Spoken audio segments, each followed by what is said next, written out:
Verehrte Hörerinnen und Hörer, der auch als Kabarettist bekannte Schweizer Autor Alfred Bruckmann hat wieder einmal ein Hörspiel geschrieben.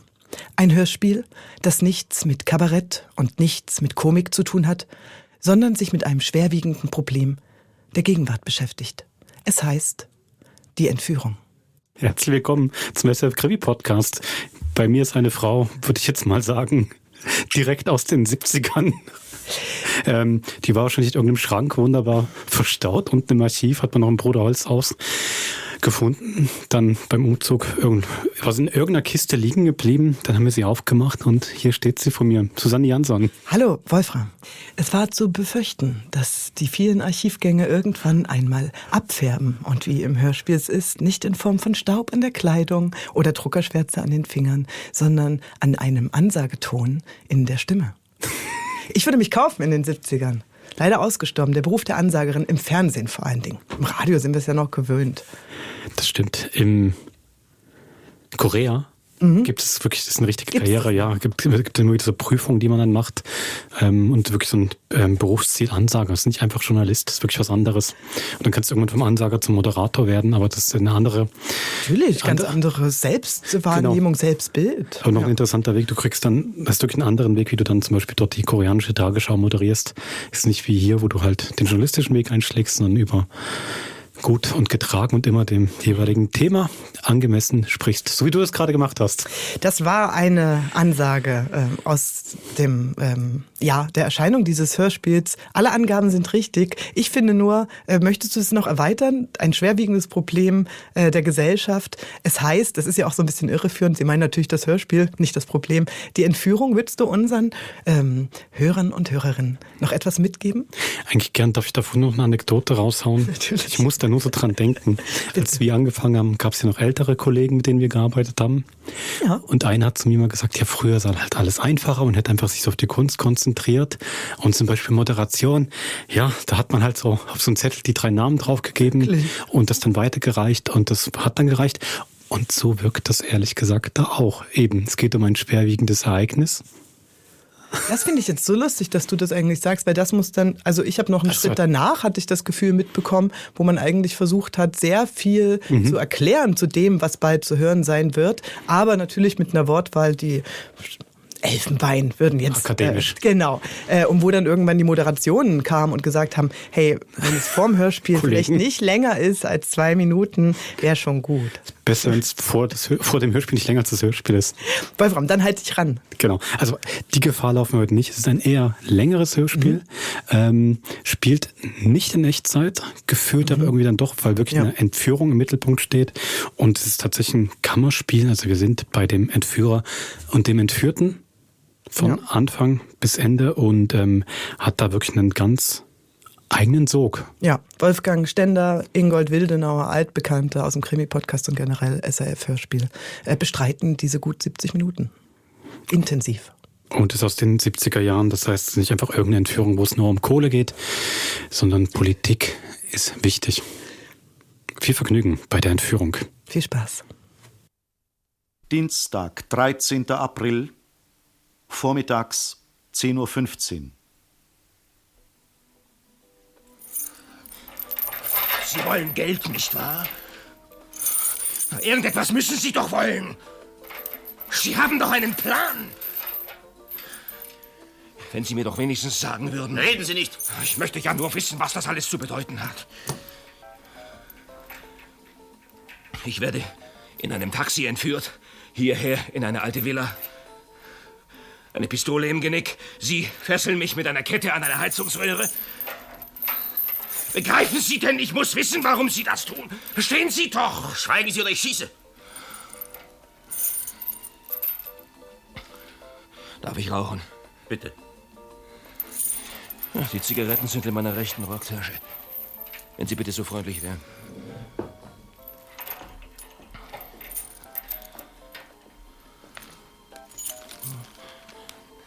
Rauchen Sie auch? Nein. Haben Sie Feuer? Vielleicht sind Sie so liebenswürdig.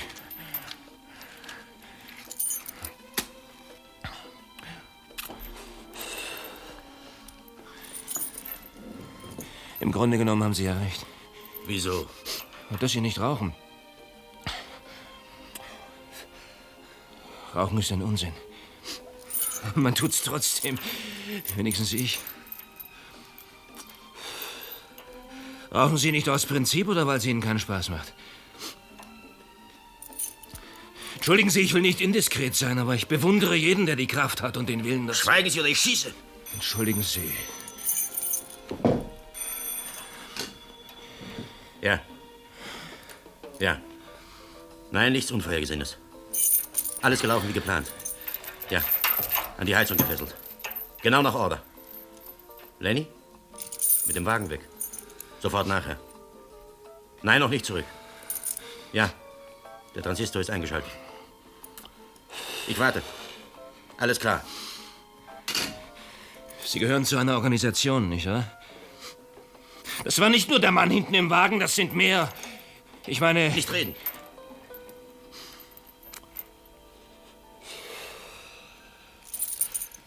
Würden Sie bitte das Fenster öffnen? Sie müssen wissen, ich habe Schwierigkeiten mit meinem Herzen. Kreislaufstörungen. Sie lügen, Herzkranke rauchen nicht. Reden Sie nicht! Ich bin sicher, das alles ist ein Irrtum. Sie verwechseln mich mit meinem Bruder. Ich bin Anthony Steven, hören Sie? Anthony! Ich will nichts mehr hören. Ich kann es Ihnen beweisen. Hier in meiner Brusttasche sind Pass, Flugschein, Traveler-Schecks. Alles auf meinen Namen. Es ist die Wahrheit, die reine Wahrheit. Noch ein Wort und ich schieße.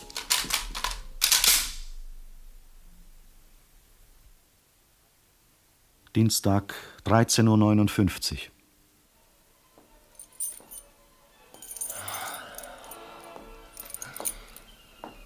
Ist das eine Hitze hier?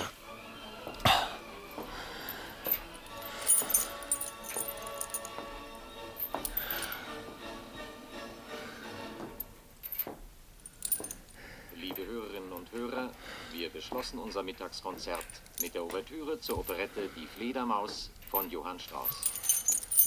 Damit ist es genau 14 Uhr. Sie hören Nachrichten. Die Polizei bittet uns um Durchsage folgender Meldung. Ja, endlich. Vermisst wird seit heute Vormittag der Industrielle Anthony Steven. Es handelt sich dabei um den Bruder des bekannten Konzernleiters Gregory Steven. Anthony Steven wurde zuletzt beim Hotel Claridge gesehen, wo er heute Morgen ein Taxi bestiegen hat, um damit zum Flughafen zu fahren. Dort ist er nicht eingetroffen. Seither fehlt von ihm jede Spur. Beobachter wollen bemerkt haben, dass sich hinten im Wagen eine weitere Person befunden haben soll. Allerdings. Schweigen Sie! Da nicht ausgeschlossen werden kann, dass Steven einem Verbrechen zum Opfer gefallen ist, bittet die Polizei das Publikum um seine Mithilfe. Beim fraglichen Taxi handelt es sich um einen dunkelblauen Chevrolet der Firma Taxipront. Er fuhr um 8:47 Uhr beim Hotel Claridge vor und entfernte sich in rascher Fahrt in Richtung Rathausallee. Hören Sie. Seien Sie still! Sachdienliche Mitteilungen und allfällige Wahrnehmungen sind zu richten an das Kriminalhauptamt, Telefon 87 87 87. Ich wiederhole. 87 87 87 Was? oder an die nächste Moment. Polizeidienststelle. Ja, ich hab's gehört. Ist noch nicht zurück. Ja, ich weiß. Vielleicht ist er im Mittagsverkehr stecken geblieben. Oder er hat die Stadt umfahren. Ja, ich warte. Wie lange wollen Sie mich noch hier behalten? Ich weiß, das hängt nicht von Ihnen ab, aber was glauben Sie?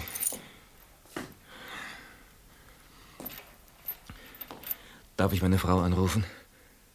Vielleicht hat sie die Meldung am Radio eben gehört. Ich will ihr nur sagen, dass ich okay bin. Nein. Sie sind nicht verheiratet, was? Keine Kinder, keine Familie. Sie können das nicht verstehen. Sie wird sich ängstigen. Sie wissen nicht, was das heißt, Angst zu haben um jemanden, den man liebt. Oh, doch. Doch. Und trotzdem verbieten Sie mir, meine Frau anzurufen? Ich habe meine Instruktion. Ich weiß, von Ihrer Organisation. Ich nehme an, die ist politischer Natur, nicht wahr? Ich soll gegen irgendwen ausgetauscht werden, ist es nicht so? Reden Sie nicht! Ich verstehe, dass Sie mir nicht sagen wollen, gegen wen. Ich verstehe auch, dass Ihre Organisation Ihre Forderung vorläufig noch nicht bekannt gibt. dass sie den Gegner vorderhand im Ungewissen lässt. Das ist Taktik. Aber ich bin nicht Ihr Gegner.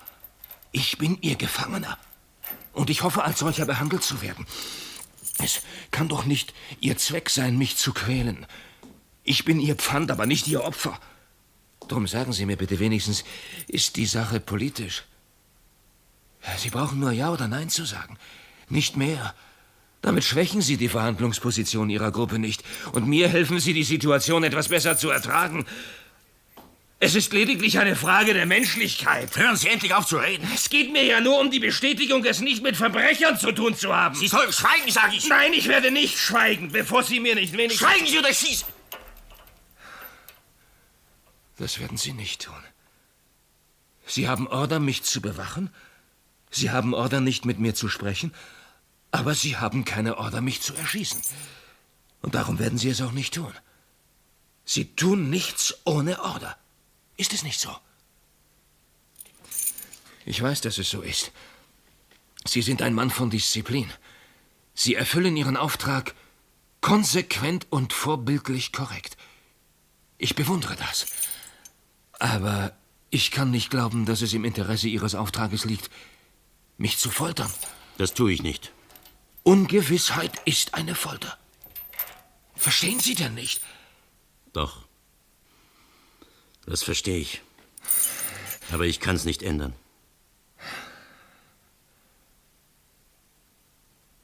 Dienstag, 16:15 Uhr. Entschuldigen Sie, darf ich auf die Toilette? Was? Ich muss auf die Toilette, das ist doch normal, nicht wahr? Das schon. Aber... Haben Sie für diesen speziellen Fall keine Instruktionen? Dann bitte ich Sie, rufen Sie sofort Ihr Hauptquartier an und holen Sie die Befehligung ein. Nein. Warum nicht? Ich weiß nicht, wo sich das Hauptquartier befindet. Das wissen Sie nicht? Nein. Ist das Hauptquartier Ihnen gegenüber so misstrauisch? Das verstehe ich nicht. Ich halte Sie für sehr zuverlässig. Sehen Sie, ich würde meinen Kopf wetten, dass Sie... Das interessiert mich nicht. Bitte schließen Sie die Ketten auf. Nur für 2 Minuten. Es ist kein Trick, ich schwöre es Ihnen. Und außerdem haben Sie die Maschinenpistole. Jeder Fluchtversuch wäre Wahnsinn, das sehen Sie doch ein. Gut.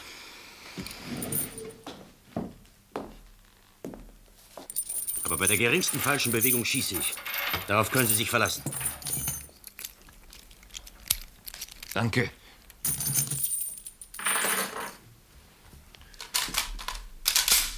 Gehen Sie langsam zum Flur. Erst die Tür links. Lassen Sie die Türe offen. Verdammt. Bleiben Sie, wo Sie sind. Keine Bewegung. Ja? Wer? Nein. Wohnt nicht mehr hier. Muss ein Irrtum sein. Falsch verbunden.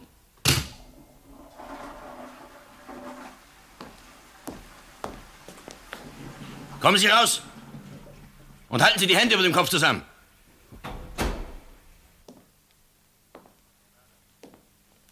Wer war das? Ich denke, das Hauptquartier. Nein. Wer denn sonst? Das frage ich Sie. Mich? Wie soll ich das wissen? Warum kam der Anruf ausgerechnet in dem Moment, als Sie draußen waren? Zufall? Ich glaube nicht an Zufall. Ich schon, denn ich fürchte ihn. Was? Ich fürchte alles Unberechenbare. Sie nicht auch? Nein, aber ich will Klarheit. Und die werde ich mir verschaffen, darauf können Sie sich verlassen. Also, was war mit dem Anruf? Reden Sie. Ich weiß es nicht.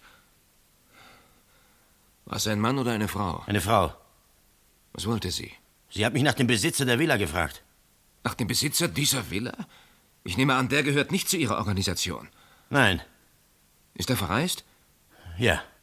Und da finden Sie es außergewöhnlich, dass ihn irgendjemand versucht anzurufen?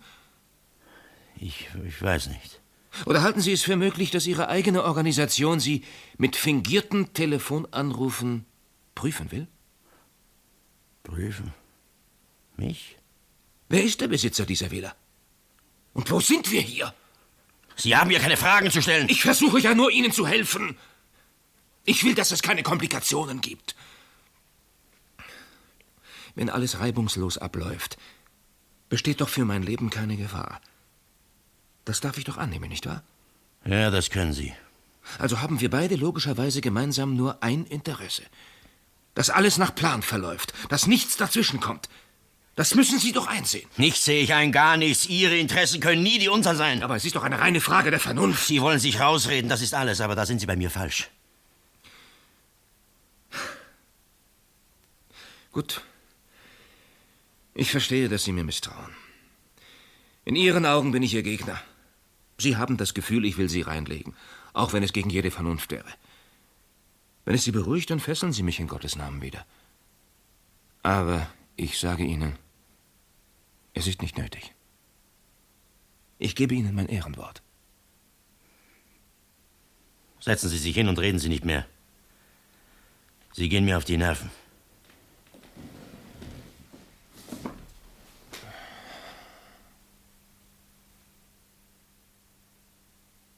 Dienstag, 18:15 Uhr. Für Mittwoch und Donnerstag sind keine wesentlichen Änderungen zu erwarten. Das waren unsere Abendnachrichten. Soeben erreicht uns folgende Meldung der Polizei. Heute Nachmittag kam es bei der Auffahrt zur Ringautobahn Süd anlässlich einer Polizeikontrolle zu einem schweren Zwischenfall. Kurz vor 4 Uhr durchschlug ein Wagen der Firma Taxipront in rasender Fahrt die erste Straßensperre. Als er nach ausgelöstem Großalarm bei der zweiten zum Stehen gebracht werden konnte, versuchte der Fahrer zu Fuß zu entkommen und sich den Fluchtweg freizuschießen. Dabei tötete er einen Passanten und verletzte 3 weitere, zum Teil schwer. Der Täter konnte nach einer längeren Verfolgungsjagd mit anschließendem Kugelwechsel von der Polizei verhaftet werden. Er ist ebenfalls verletzt. Seine Identität ist bis zur Stunde unbekannt. Das ist nicht Mit wahr. großer Wahrscheinlichkeit steht dieser Vorfall im Zusammenhang mit dem Verschwinden des Industriellen Anthony Steven. Beim Tatwagen handelt es sich um den blauen Chevrolet, mit welchem der Vermisste heute Morgen beim Hotel Claridge zum letzten Mal gesehen worden ist. Seither fehlt jede Spur von Anthony Steven. Die Polizei bittet das Publikum deshalb noch einmal um seine Mithilfe. Allfällige Beobachtungen oder sachdienliche Mitteilungen sind zu richten an das Kriminalhauptamt, Telefon Das ist alles erlogen. 87 Eine Finte der Polizei. 87 oder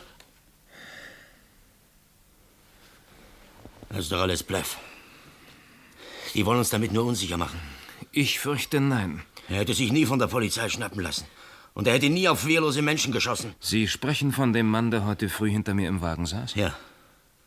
Er hat mir die Pistole in den Nacken gehalten, obwohl ich ein wehrloser Mensch war. Ja, aber er hat nicht geschossen. Diesmal hat er. Das ist nicht wahr. Er hat es vielleicht nicht gewollt, aber er hat es getan. Das ist nicht wahr. Sie werden die Fotos heute Abend in der Tagesschau sehen. Fotos kann man fälschen. Tatsachen nicht. Tatsachen kann man erfinden. Ich glaube es einfach nicht.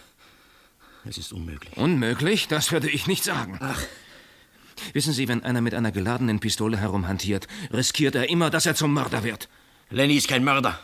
Er hat einen Menschen getötet. Das glaube ich nicht. Und wenn, dann war es kein Mord. Was denn sonst? Er ist Soldat der Internationalen Befreiungsbrigade und wir sind im Krieg. Im Krieg gibt's keine Mörder. Da gibt es nur Sieger und Besiegte. Und unschuldige Opfer. Ja, und für diese kämpfen wir. Indem Sie sie töten. Wir kämpfen für ihre Befreiung. Indem Sie mir die Freiheit nehmen. Es geht doch nicht um Sie persönlich. Es geht um mehr.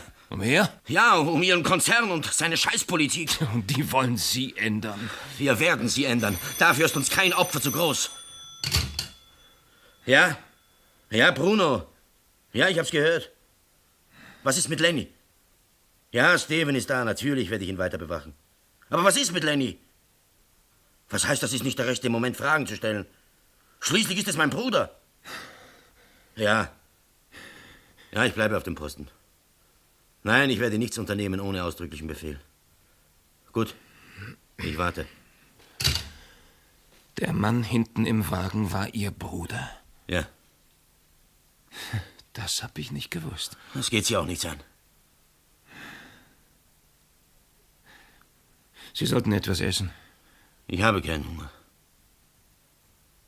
Und Sie? Nicht sehr. Aber ich brauche etwas Wasser für meine Tabletten. Dann gehen Sie in die Küche und holen Sie sich ein Glas. Danke.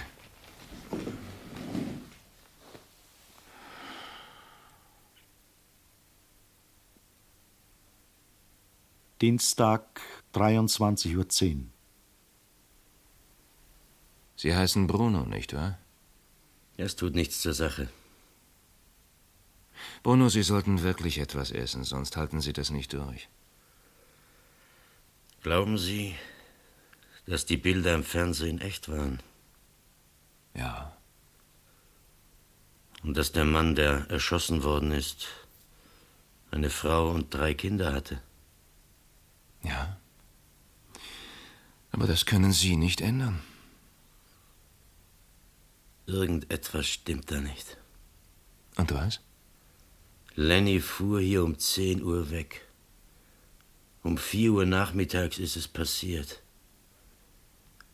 Wo war er in der Zwischenzeit? Können Sie mir das erklären? Nein, ich kann nur vermuten. Ihr Bruder hatte den Auftrag, den Tatwagen auf der anderen Seite der Stadt in der Nähe der Autobahnauffahrt abzustellen, um die Fahndung in diese Richtung zu lenken. Ist das richtig? Ja. Und diesen Auftrag hätte er unter allen Umständen erfüllt? Ganz sicher. Auch wenn etwas dazwischen gekommen wäre? Was meinen Sie damit? Eine Autopanne zum Beispiel? Oder die von der Polizei gesperrte Innenstadt? Oder eine neue Order über Taxifunk? Eine Order? Von wem? Von Ihrem Hauptquartier. Wir hatten keine Funkverbindung. Sind Sie sicher? Ja. Warum fragen Sie?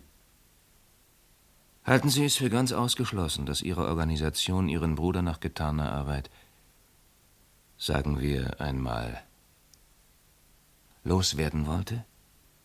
Meinen Bruder loswerden? Die eigene Organisation? Sind Sie wahnsinnig? Die Erfahrungen in unserer Organisation haben mich gelehrt, stets alle Möglichkeiten in Rechnung zu stellen. Auch den Verrat? Wenn Sie darunter die Taktik verstehen, die es unter gewissen Umständen braucht, um ein bestimmtes Ziel à tout prix zu erreichen, ja. Unsere Ziele sind nicht Ihre Ziele. Ich weiß. Und Ihre Methoden sind nicht unsere Methoden. Na, eben bin ich nicht so sicher. Wir sind nicht der Steven-Konzern. Nein, das sind Sie nicht. Sie nicht. Mittwoch, 14. April, 11:15 Uhr. Laut Mitteilung der Polizei steht es nunmehr fest, dass der Industrielle Anthony Steven entführt worden ist. Die Entführer haben heute Vormittag mit dem Steven-Konzern telefonisch Kontakt aufgenommen und ein Lösegeld in der Höhe von $12 Millionen gefordert. Was? Die Erpresser drohen mit der Ermordung der Geisel, falls diese Summe nicht innerhalb der nächsten 36 Stunden ausbezahlt werden sollte. Auf heute Nachmittag, 15 Uhr, ist eine Pressekonferenz angesagt. Scheiße. Wahnsinn, das ist doch alles Wahnsinn. Ja. Um 12 Millionen also geht es. Nun wissen wir's. Nichts wissen Sie, gar nichts. Um 12 Millionen und um mein Leben. Das ist nicht wahr. Die Polizei lügt. Warum sollte sie lügen? Oder dann hat sich eine Gangsterbande eingeschaltet, die aus unserer Aktion Kapital schlagen will. Das kommt vor. Und Sie denken nicht, dass Ihre Befreiungsorganisation und diese Gangsterbande identisch sein könnten? Auch das kommt vor. Nein, Steven, Sie müssen mir glauben, wir haben mit dieser Erpressung nichts zu tun. Wir haben andere Ziele. Ich weiß, politische. Ja. Sehen Sie, gerade deshalb schließe ich nicht aus, dass die Polizeimeldung echt ist. Geld gehört nun einmal zur Politik. Zu Ihrer Politik, ja. Zu unserer nicht. Zu jeder Politik, die sich durchsetzen will. Nein. Doch, Geld und Erpressung, das wissen Sie genauso gut wie ich. Wir wenden Gewalt an, ja. Weil Ihre Seite uns dazu zwingt. Welche Seite? Ihr Konzern und die Militärdiktaturen, die er stützt mit seinem Kapital. Und darum versuchen Sie durch meine Entführung einen Teil dieses Kapitals in Ihre Hände zu bekommen. Ach, doch nicht wir. Verdammt nochmal. Warum haben Sie mich denn verschleppt? Sie können sich wohl nicht vorstellen, dass man etwas tun kann, ohne dass es dabei ums Geld geht. Offen gestanden schwer. Sie haben einen schlechten Charakter. Nein, Erfahrung. Trinken Sie noch einen Kaffee? Danke, nein. Steven, schauen Sie mich an. Sehe ich aus wie ein Verbrecher? Nein, Bruno, Sie nicht. Mein Bruder auch nicht. Und alle anderen auch nicht. Das kann ich Ihnen schwören. Wissen Sie, Bruno, im Grunde genommen beneide ich Sie. Sie mich? Ja, Sie glauben bedingungslos an Ihre Freunde. Ja. Und auch an die Sache, die Sie vertreten. Ja, weil es die gerechte ist. Und für diese gerechte Sache sind Sie bereit, alles zu opfern? Ja. Auch Ihr Leben? Ja. Und natürlich auch meins. Wenn es sein muss, ja. Und Sie wissen immer ganz genau, was diese gerechte Sache ist? Ja, jeder weiß es. Auch Sie wissen es. Aber Sie handeln nicht danach, weil Sie mit der Ungerechtigkeit Profit machen. Glauben Sie das wirklich? Sie gehören zu den Unterdrückern und Ausbeutern.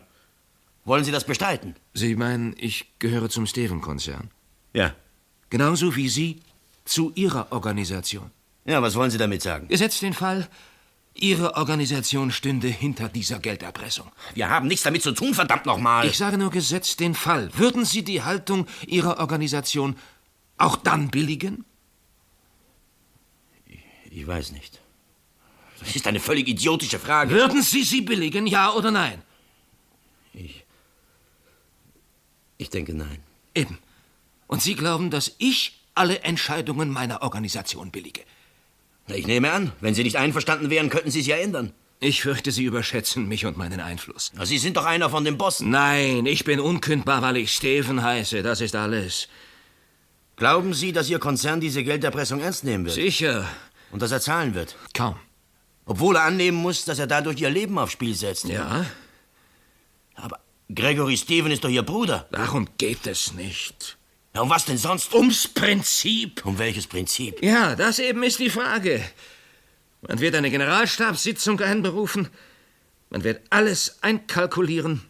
Prestige, Image, mögliche Konsequenzen für die Zukunft, Reaktionen der Massenmedien und die damit verbundenen Emotionen in der Öffentlichkeit, Auswirkungen auf die Tochterfirmen in Europa und der dritten Welt, etc., etc.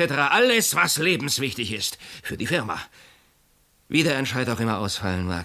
Eins ist sicher, Bruno. Er wird prinzipieller Natur sein. Holen Sie mir eine Büchse Bier aus dem Eisschrank. Ich habe Durst. Mittwoch, 17:10 Uhr. Ja, das hier ist meine Frau, ein altes Foto. Aber sie hat sich in all den Jahren nicht wesentlich verändert. Und das hier ist meine Tochter. Das ist dann mein Sohn. Sie ist 15, er 18, will Chemiker werden. Aber ich glaube da noch nicht so recht dran. Haben Sie auch Kinder? Nein. Aber Sie sind verheiratet. Gewesen. Ach so. In dem Punkt wenigstens habe ich Glück gehabt. In dem Punkt? Ich denke, Sie gehören auf die Sonnenseite des Lebens. Ach, wissen Sie, das ist schwer zu sagen. Es kommt ganz auf den Standpunkt an. Wenn ich mir heute vorstelle, was ich mir als junger Mensch erträumt habe. 17:15 Uhr. Sie hören nun unsere Sendung Aktuelles vom Tage. Stecken Sie die Fotos ein. Wie wir bereits Und drehen Sie lauter. haben, fand heute Nachmittag eine Pressekonferenz im Entführungsfall Anthony Steven statt.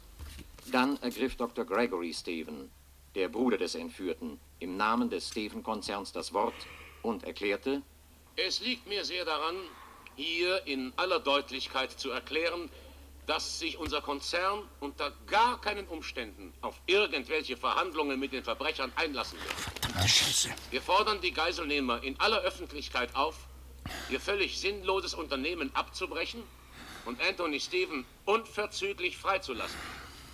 Die Konzernleitung ist fest entschlossen, keiner wie auch immer gearteten Erpressung nachzugeben und um jeden Preis an den Prinzipien der Rechtsstaatlichkeit festzuhalten. Das ist Ihr Bruder? Ja. Soweit der Konzernleiter Dr. Gregory Steven. Inzwischen läuft die Fahndung nach den Entführern auf vollen Touren weiter. Das Telefongespräch, das die Kidnapper heute Vormittag mit dem Steven-Konzern geführt haben, ist teilweise auf Tonband aufgezeichnet worden. Wie? Die Polizei bittet uns um dessen Ausstrahlung und richtet an das Publikum die Frage: Kennt irgendjemand diese Stimme? Bleiben Sie am Apparat. Und hören Sie gut zu. Anthony Steven ist in unserer Hand. Es geht ihm gut. Und nun passen Sie gut auf. Wir fordern für seine Freilassung ein Lösegeld von 12 Millionen Dollar in gebrauchten Scheinen, die Sie in einem Lieferwagen bereitzustellen haben. Ist das klar? Sie haben genau 36 Stunden Zeit. Wir werden morgen Abend Punkt 9 Uhr anrufen und Ihnen dann bekannt geben, wie die Übergabe zu erfolgen hat. Kennen Sie die Stimme? Hören Sie doch zu. Und jetzt merken Sie sich genau, wenn Sie versuchen, die Polizei einzuschalten, oder wenn Sie die geforderte Summe bis morgen Abend nicht bereit haben, wird die Geisel unverzüglich erschossen, ist das klar? Wer diese Stimme kennt oder sie zu kennen glaubt, ist gebeten, sich mit dem Kriminalhauptamt oder mit der nächsten Polizeidienststelle in Verbindung zu setzen. Kennen Sie die Stimme? Nein, ich glaube nicht. Was heißt, ich glaube nicht? Sie müssen doch wissen, ob das einer von Ihren Leuten war. Davon hängt mein Leben ab. Ich weiß es nicht. Sie wissen es ganz genau, Bruno. Sie wollen es nicht wahrhaben. Dr. Gregory Steven nach der Pressekonferenz einige zusätzliche Fragen zu stellen. Hier sein Gespräch mit dem Konzernleiter. Herr Dr. Steven, Sie haben vorhin betont, dass Ihr Konzern eine harte Linie verfolgen wird. Bringt das nicht gewisse Gefahren für das Leben der Geisel mit sich? Sicherlich, Herr Zech, aber es bleibt uns ja gar keine andere Wahl, wenn wir uns nicht zu Handlangern des Verbrechens machen wollen. Jede Kompromissbereitschaft würde weiteren Erpressungsversuchen Tür und Tor öffnen und damit die Prinzipien unseres Rechtsstaates gefährlich untergraben. Sie sprechen von Ihrer Verpflichtung dem Rechtsstaat gegenüber. Besteht aber Ihrerseits nicht auch eine Verpflichtung dem Leben der Geisel gegenüber? Die Fragestellung ist falsch. An uns liegt es, mit den Mitteln des Rechtsstaates das Letztmögliche zu versuchen, um ein Verbrechen zu verhindern. Die Verantwortung für das Leben der Geisel aber tragen einzig und allein die Entführer. Und dafür wird man sie zur Rechenschaft ziehen. Glauben Sie, dass diese Entführer gewissermaßen als Antwort auf die unnachgiebige Haltung des Konzerns ihre Morddrohungen wahrmachen könnten? Nein, obwohl wir selbstverständlich alle Eventualitäten realistisch sehen müssen.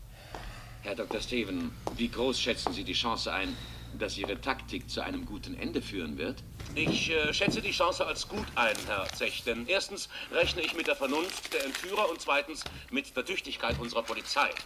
Im Übrigen möchte ich noch einmal betonen, dass es sich bei der Haltung des Konzerns um einen Grundsatzentscheid handelt, der in keiner Weise beeinflusst worden ist durch taktische Erwägungen oder durch Spekulationen über Erfolg oder Misserfolg. Herr Dr. Steven, beim Entführten handelt es sich um Ihren Bruder. Hat Ihnen das Ihren Grundsatzentscheid nicht erschwert? Ich würde sagen, es hat ihn persönlich gesehen auf keinen Fall erleichtert. Aber ich möchte darauf hinweisen, dass bei allen Entscheidungen, die der Konzern zu treffen hat, familiäre Beziehungen noch nie eine Rolle gespielt haben und auch niemals eine Rolle spielen werden. Unter gar keinen Umständen? Unter gar keinen Umständen. Herr Dr. Steven, ich danke Ihnen für das Gespräch. Bis zu den Verkehrsmitteilungen, meine Damen und Herren, bringen wir noch etwas leichte Musik mit dem Orchester Frank Purcell. Ihr Bruder blöfft doch, nicht wahr? Nein. Er glaubt nicht an die Erpressung? Doch. Aber er glaubt nicht, dass Ihr Leben in Gefahr ist. Er weiß es. Dann wird er zahlen. Nein. Sie meinen, er würde es zulassen, dass man Sie erschießt? Ja? Dann ist er ein Schwein. Ein gottverdammt mieses Schwein. Was würden Sie an seiner Stelle tun? Alles, wenn es um meinen Bruder ginge. Gegen die Interessen des Konzerns? Selbstverständlich. Was kümmert mich Ihr Scheißkonzern? Ich meine, gegen die Interessen der Organisation, der Sie angehören? Einer Organisation, die solche Interessen hat, würde ich nie angehören. Ihr Bruder heißt Lenny, nicht wahr? Ja. Und Sie hängen sehr an ihm? Ja, natürlich. Erstens ist er mein Bruder und zweitens... Sie sollten ihn kennen. Ich hatte gestern Vormittag kurz das Vergnügen. Das ist ein Freund, verstehen Sie? Auf den kann man sich verlassen. Und er sich auf uns. Da schwöre ich Ihnen hier und jetzt. Wir holen ihn raus. Und wenn ich das ganze Gefängnis in die Luft sprengen muss, und mich dazu. Einmal. Wir mussten jeden Freitag zusammen in die Stadt auf den Markt. Wir waren noch Kinder. Und weil wir keine amtliche Händlerbewilligung hatten, mussten wir jedes Mal fliehen, wenn eine Streife kam. Wir waren immer schneller als die Polizei. Den armen Teufeln gibt ja liebe Gott schnelle Beine, hat unsere Mutter immer gesagt. Aber einmal, mein Bruder war gerade weg, um ein paar Zigaretten aufzutreiben, schnappten sie mich doch. Sie zerrten mich in ihren Wagen und wollten wegfahren. In dem Moment kam Lenny. Er hielt sich mit beiden Händen am Wagen fest. Die fuhren los, immer schneller durch die ganze Stadt. Aber Lenny hielt sich fest und ließ sich nachschleifen, bis zur Polizeiwache. Als sie dort anhielten, fiel er auf die Straße, halbtot. Seine Hände und seine Beine bluteten. Und das Fleisch hing ihm von den Knöcheln. Man sieht die Narben heute noch.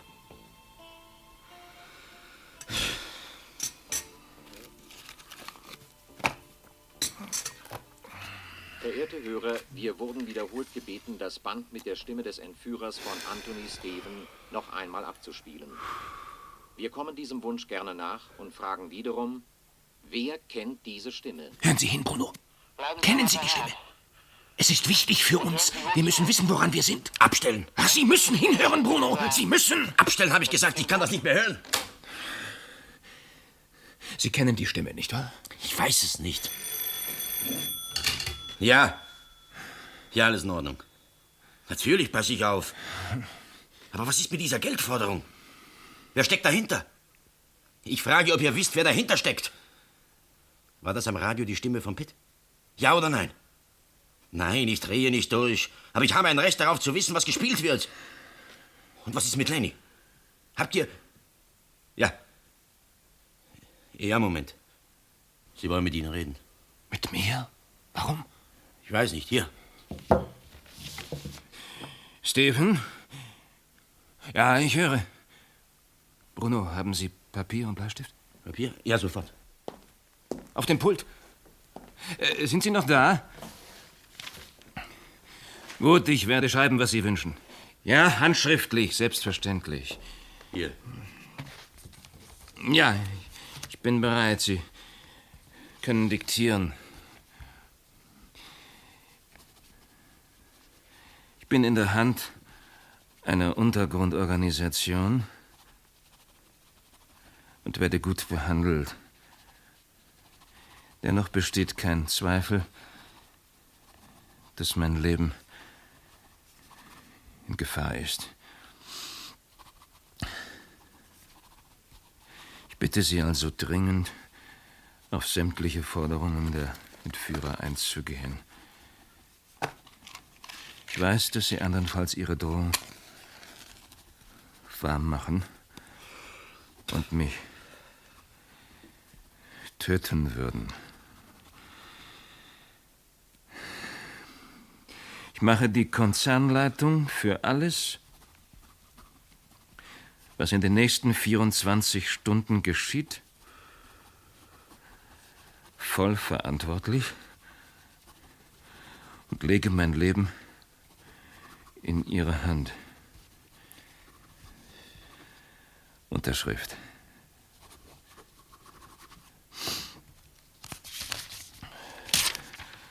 Und was soll mit dem Schreiben geschehen? Ja, gut, Moment noch. Hallo? Geben Sie mir den Hörer. Zu spät. Aufgehängt. Was soll das bedeuten? Sie brauchen ein Lebenszeichen von mir als Beweis, dass ich wirklich in Ihrer Hand bin. Man wird es hier abholen. Wer? Na, irgendjemand von Ihren Leuten. Das ist gut. Sehr gut ist das. Gut. Mit diesem Brief beweisen wir, dass das mit den 12 Millionen Bluff ist und dass nur die Forderungen der Internationalen Befreiungsbrigade zählen. Die Forderungen der Internationalen Befreiungsbrigade? Ich nehme an, die kennen wir. Nichts kennen Sie, gar nichts. Bruno, sehen Sie mir in die Augen. Werden Sie mich töten, wenn es von Ihnen verlangt wird? Ich?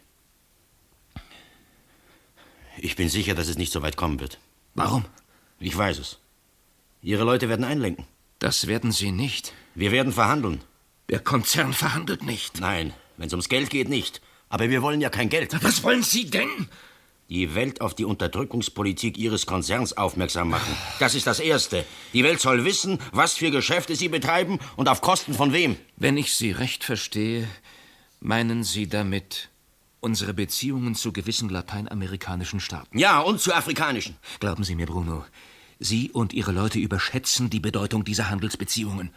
Sie sind für unseren Konzern gesamthaft betrachtet absolut nebensächlich. Für uns nicht. Wissen Sie, wie viel Prozent das ungefähr ausmacht? Das interessiert mich nicht. 3,5%. Wenn das so wenig ist, warum verzichten Sie da nicht darauf? Vergessen Sie nicht, diese 3,5% bedeuten in der Realität Arbeit und Existenz für einige tausend Menschen. Und Unterdrückung und Ausbeutung für einige Millionen. Sie können die sozialen Verhältnisse in diesen Ländern nicht mit den unseren vergleichen. Warum nicht? Weil die historische Entwicklung eine ganz andere ist. Und die Mentalität, die Vorstellung vom Leben ganz allgemein. Sehen Sie, Bruno, ich bin ja auch für die absolute Gleichberechtigung der Völker. Dennoch darf ich doch nicht übersehen, dass einige von Ihnen einfach noch nicht so weit sind. Und Sie sorgen dafür, dass Sie auch nie so weit kommen. Ach, das ist doch einfach nicht wahr! Was suchen Sie? Meine Zigaretten. Keine mehr. Da, nehmen Sie. Danke. Sie rauchen nicht? Selten. Sie können sie behalten. Danke. Glauben Sie, dass Ihre Leute Ihre Drohung wahrmachen werden? Im alleräußersten Notfall ja. Aber ich sage Ihnen, dazu wird es nicht kommen. Niemand ist daran interessiert, Sie aus dem Wege zu räumen. Aber man wird es im Notfall trotzdem tun. Aus Zwang. Um das Gesicht nicht zu verlieren. Weil man nicht mehr anders kann. Ich kenne das. Es gibt 1000 Gründe, um Dinge zu tun, die man nicht will. Die Verantwortung liegt einzig und allein bei Ihrem Konzern? Auch bei Ihrer Organisation. Und bei Ihnen selbst, Bruno. Bei mir? Ich habe keinen Einfluss auf die Entscheidungen des Brigadekommandos. Aber Sie sagen zu diesen Entscheidungen ja. Sie führen sie bedingungslos aus. Das ist meine Pflicht. Ihre Pflicht wem gegenüber? Gegenüber unserer Organisation. Gegenüber der Sache, für die wir kämpfen. Und auch gegenüber all den Kameraden, die sich schon für diese Sache geopfert haben. Gut. Aber Sie haben auch eine Pflicht sich selber gegenüber. Jeder Mensch hat das. Reden Sie keinen Quatsch. Es gibt eine persönliche Verantwortung für das, was man tut. Und die kann man nicht auf andere abschieben. Ach, Sie reden wie in der Sonntagsschule. Mein Vater arbeitete als Packer in Ihrer Munitionsfabrik, weil er musste, damit wir etwas zu fressen hatten. Er trug die Verantwortung für seine Familie. Aber mit der Munition, die er verpackte, wurden in Brasilien, in Uruguay und in Bolivien Massenerschießungen durchgeführt. Wollen Sie nun behaupten, dass er auch dafür die Verantwortung trug? Nein. Aber wer trägt sie denn? Wissen Sie, Bruno, diese Dinge sind viel komplizierter, als man auf den ersten Blick glaubt. Nein, diese Dinge sind einfach. So einfach sogar, dass auch ich sie verstehe. Und ich habe keine Hochschulen besucht.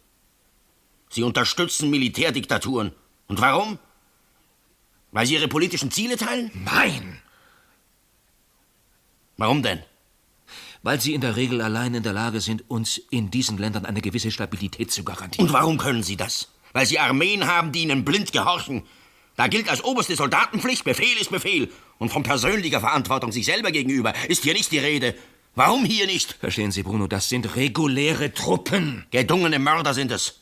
Sie töten für Sold, wir für eine Idee. Und nun frage ich Sie, was ist besser? Für die Opfer kommt das auf dasselbe heraus. Seit wann, Steven, interessiert Sie das Schicksal der Opfer? Seit Jahrzehnten verkaufen Sie Waffen und Munition an die halbe Welt und haben sich noch nie darum gekümmert, wer die Opfer sind. Warum so plötzlich? Nur weil Sie jetzt mit Ihrem kleinen, unwichtigen Leben drin hängen? Für jeden ist sein eigenes Leben das Wichtigste. Das klingt vielleicht kleinlich, aber es ist so. Ja, genau so ist es. Bruno, haben Sie in Ihrem Leben noch nie Angst gehabt? Ich meine, richtige Todesangst. Doch, aber ich habe nicht gezittert.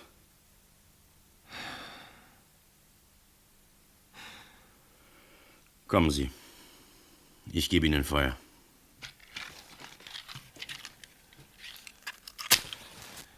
Danke. Donnerstag, 15. April, 0:10 Uhr.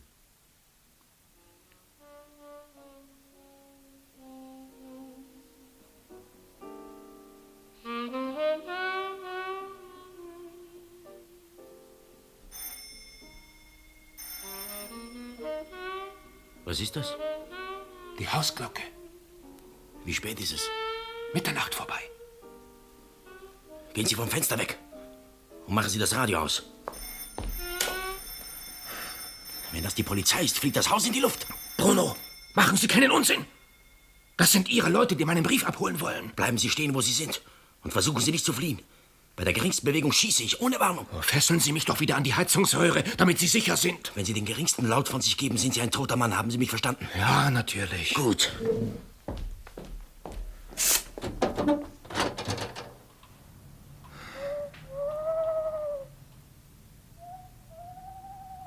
Gut. Geh an die Haustür. Ich komme.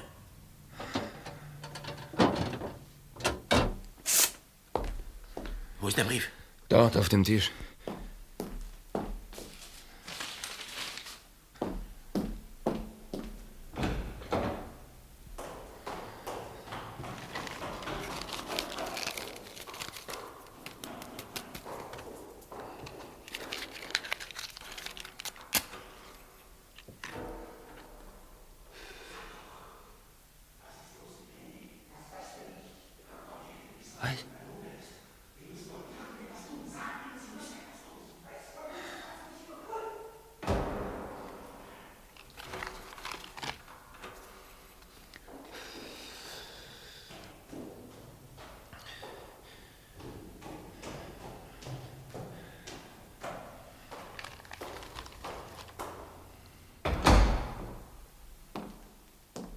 Hat der Mann, der meinen Brief holte, etwas Neues über Ihren Bruder gewusst? Nein. Ich nehme an, Ihre Organisation wird versuchen, ihn zu befreien. Ja, sicher. Trinken Sie ein Bier? Nein. Bruno, was würden Sie tun, wenn Ihre Organisation Ihren Bruder aus irgendeinem Grund im Stich lassen würde? Das wird sie nicht, unter gar keinen Umständen. Natürlich nicht. Ich sage nur, wenn sie es täte, was würden Sie tun? Für mich zählt nicht, was wäre, wenn. Für mich zählt nur, was ist. Gut. Aber solange man nicht genau weiß, was ist, finde ich es besser, verschiedene Möglichkeiten ins Auge zu fassen. Verstehen Sie, Bruno? Wir müssen versuchen, das Unvorhersehbare vorherzusehen. Das Unberechenbare zu berechnen. Je mehr Varianten wir im Voraus durchspielen, desto kleiner ist die Gefahr, dass wir plötzlich vor einer Situation stehen, der wir dann nicht mehr gewachsen sind. Sie reden zu viel. Man soll es an sich herankommen lassen. Dann tut man automatisch das Richtige. Ja, vielleicht haben Sie recht. Vielleicht ist es wirklich sinnlos.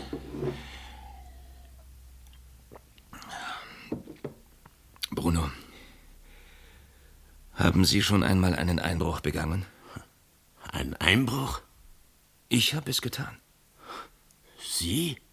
Ja, seinerzeit im College. Ich war ein guter Tennisspieler und ein guter Schwimmer, aber sonst... Am Ende des Trimesters gab es jeweils Zensuren und ich wusste, dass mir wieder einmal der Rausschmiss drohte. Es war bereits das 3. College, in das man mich gesteckt hatte, und ich hatte Angst vor meiner Mutter. Sie hatte mir erklärt, dass man mich beim nächsten Mal nach Australien spedieren würde. Mein Onkel besaß dort eine Weberei. Ich wusste, dass sie es ernst meinte, denn sie war streng, korrekt und prinzipientreu. Und so habe ich es in meiner Not getan. An einem Samstagabend bin ich ins Sekretariat eingebrochen, habe sämtliche Zensurunterlagen gestohlen und sie im Park verbrannt.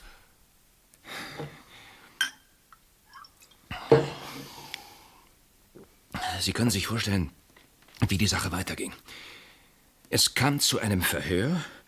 Jeder von uns musste einzeln vor. Ich stellte mich auf alle nur erdenklichen Fragen ein und legte mir entsprechende Antworten zurecht. Ich war auf alles gefasst. Und als dann die Reihe an mir war und ich vor dem Untersuchungsausschuss stand, da sagte der Rektor: Stephen, wir haben Sie nur pro forma vorgeladen, damit Sie alle gleich behandelt werden. Sie sind ein schlechter Schüler, aber Sie haben einen einwandfreien Charakter. Wir wissen genau, Sie sind es nicht gewesen. Sie können gehen. Ich war völlig überrumpelt, begann zu zittern, dann zu stottern, und 5 Minuten später wussten sie alles. Möglich, dass es besser herausgekommen wäre, wenn ich es nicht schon vorher nach allen Seiten hin durchdacht gehabt hätte. Vielleicht haben Sie wirklich recht, Bruno. Man soll's an sich herankommen lassen. Ich bin sicher, Sie werden ihn herausholen. Noch diese Nacht. Tja, das ist möglich. Oder in den frühen Morgenstunden, wenn niemand dran denkt. Ich weiß, Sie haben einen Plan. Sie warten nur auf den richtigen Moment und dann schlagen Sie zu. Ja, das wird vermutlich so sein. Nehmen Sie nicht doch einen Schlummertrunk? Nein. Sie sollten versuchen zu schlafen. Schlafen? Ich? Wie stellen Sie sich das vor? Es ist die 2. Nacht. Auf die Dauer stehen Sie das nicht durch. Ich werde in ein paar Stunden abgelöst. Was? Ein Kamerad übernimmt dann Ihre Bewachung. Das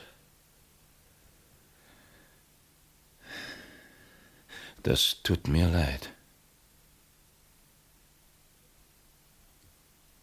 Donnerstag, 12:50 Uhr.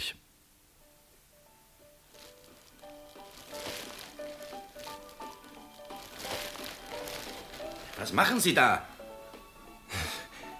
Ich suche nach Zigarettenstummeln. Wozu? Na, um mir Zigaretten rauszudrehen. Das habe ich seinerzeit im Krieg gelernt. Im Krieg? Sie? Ja, freiwillig. 4 Wochen lang. Ich war damals 18 und hatte die Nase voll. Es war so eine Art Flucht, verstehen Sie? Nein. Sie haben noch nie versucht, von zu Hause auszubrechen, was? Ausbrechen? Ja. Von zu Hause? Nein. Wir alle haben uns von Kindesbeinen an abgerackert, um überhaupt irgendein Zuhause zu haben. Da denkt man doch nicht ans Ausbrechen. Tja, natürlich. Bruno, würden Sie mir einen Gefallen tun? Ich? Ja, Sie werden doch bald abgelöst. Könnten Sie mir, wenn Sie draußen sind, diese Pillen hier besorgen? Und wenn möglich Zigaretten. Pillen und Zigaretten? Ja. Das Geld. Nein. Nehmen Sie es! Mit dem Gongschlag. Es ist doch keine Bestechung! Stecken Sie Ihr Geld ein und drehen Sie lauter. Wir zu unserem Mittagsmagazin Information aus erster Hand. Unsere Beiträge sind heute die Eröffnung der Industriekonferenz in Chicago, die weltweite Hilfsaktion zugunsten der Erdbebengeschädigten in Manila, die Unterzeichnung des sowjetisch-amerikanischen Kulturabkommens, die Vorbereitungen der internationalen Jugendsportwochen in Melbourne und zum Schluss, wie immer, unser Börsenbarometer. Der erste Beitrag aber befasst sich wieder mit der Entführungsaffäre Anthony Steven. Ich habe in einer Direktschaltung Herrn Direktor Lennartz vom Steven-Konzern am Telefon. Können Sie mich hören? Ja, guten Tag. Herr Direktor Lennartz, wie wir bereits in den Mittagsnachrichten gemeldet haben, ist heute Vormittag ein persönliches Schreiben des Entführten bei Ihnen eingetroffen. Ja. Können Sie uns etwas Näheres darüber sagen? Ja, es handelt sich genauer gesagt um 2 Schreiben, die uns zusammen in einem Umschlag erreicht haben. Das eine stammt, wie Sie eben sehr richtig gesagt haben, von Anthony Steven persönlich, das andere von den Entführern. Und was steht drin? Ja, den Wortlaut des Steven-Briefes kennen Sie ja im Wesentlichen von den Mittagsnachrichten her. Was nun das Schreiben der Entführer betrifft, so wiederholen Sie darin lediglich noch einmal Ihre bereits bekannte Forderung. Das heißt, mit anderen Worten, von Seiten der Erpresser ist keinerlei Kompromissbereitschaft vorhanden? Nein. Sie beharren nach wie vor auf Ihrer Lösegeldforderung von 12 Millionen Dollar. Andere Forderungen sind mit der Freilassung der Geisel nicht verbunden? Nein. Das ist nicht möglich. Herr Direktor Lennartz, anfänglich hat man hinter der Entführung politische Motive vermutet. Ja, das stimmt. Aber ich glaube, dass man diese These, so wie die Dinge sich jetzt entwickelt haben, endgültig fallen lassen kann. Sie haben es also mit harten Berufsverbrechern zu tun. Davon bin ich überzeugt. Nun haben ja die Erpresser bekanntlich ein Ultimatum gestellt, das heute Abend um 21 Uhr abläuft. Ja. Ist der Konzern unter diesem gewaltigen Zeitdruck nicht vielleicht doch bereit, von seiner ursprünglich unnachgiebigen Haltung abzurücken und gewisse Konzessionen zu machen? Dazu möchte ich mich im Moment nicht äußern. Ich kann nur sagen, wir erwarten heute Nachmittag den angekündigten Anruf der Entführer. Herr Direktor Lennartz, in einigen Zeitungen ist behauptet worden, dass der Konzernleiter Gregory Steven durch Mittelsmänner Kontakt mit den Entführern aufgenommen habe. Weiß man bei Ihnen etwas Näheres darüber? Diese Gerüchte sind absolut aus der Luft gegriffen. Dr. Steven ist momentan an der Industriekonferenz in Chicago. Unser Krisenstab hat eine direkte Leitung dorthin und wird ihn laufend über den Stand der Dinge unterrichten. Mehr kann ich im Augenblick dazu nicht sagen. Herr Direktor Lennartz, ich danke Ihnen für das Gespräch. Bitte sehr. Das verstehe ich nicht. Glauben Sie mir, Steven, ich verstehe das wirklich nicht. Was wird hier gespielt? Können Sie mir sagen, was da gespielt wird? Ja, ich glaube schon. Dann reden Sie doch Gottverdammt noch mal. Ich will wissen, was los ist. Schreien Sie nicht so! Wir müssen die ganze Sache in Ruhe durchdenken. Von Anfang an. Wir müssen versuchen, uns in die Köpfe Ihrer Leute zu versetzen. Wir müssen uns fragen, was wollten Sie ursprünglich? Aber das habe ich Ihnen doch schon 100-mal gesagt. Sie wollen also erstens Publizität für Ihre Organisation und Ihre politischen Ideen. Sie wollen zweitens den Ruf des Steven-Konzerns, der Ihnen verhasst ist, weltweit schädigen. Ja. Und Sie wollen drittens, mehr nebenbei, den Bau eines neuen Aluminiumwerkes in Brasilien verhindern. Ja, genau so ist es. Gut, man plant also, einen der beiden Steven-Brüder zu entführen. Man nimmt sich absichtlich den kleinen, unbedeutenden Anthony. Der eigentliche Schlag aber gilt seinem Bruder Gregory, dem Konzernleiter. Was immer er in dieser Situation tut, er ist der Verlierer.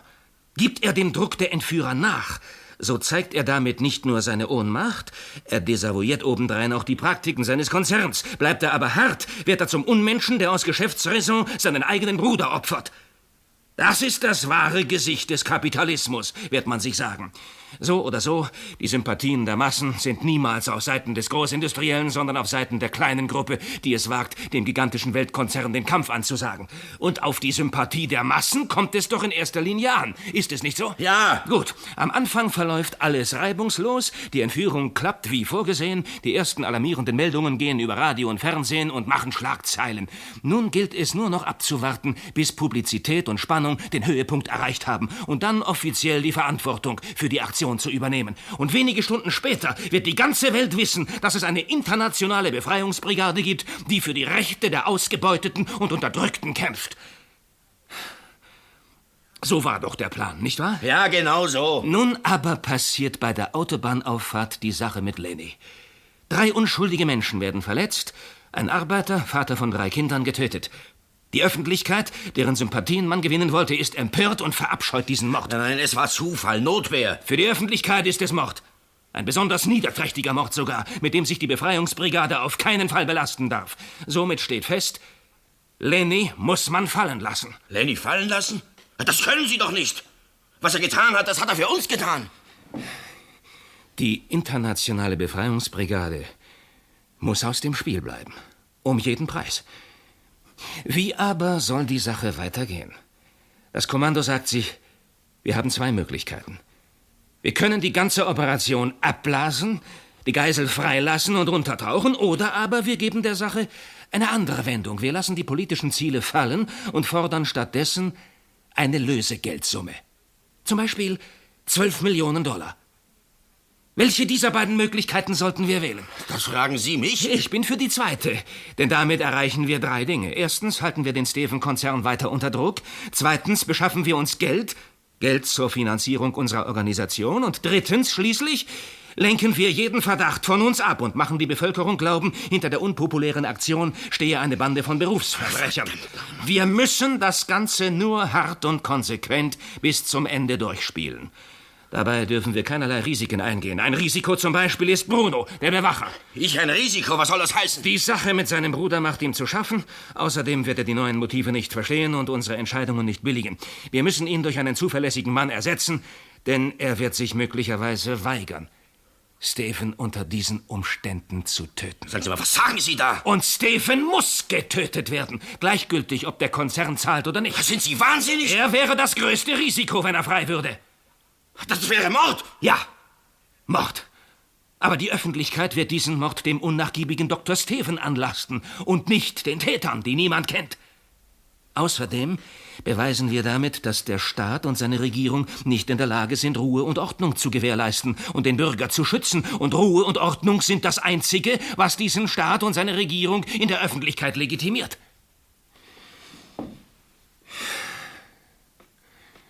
So ist es. Genau so ist es. Logisch und perfekt durchdacht von A bis Z. Man kann die Rechnung drehen, wie man will. Sie geht auf.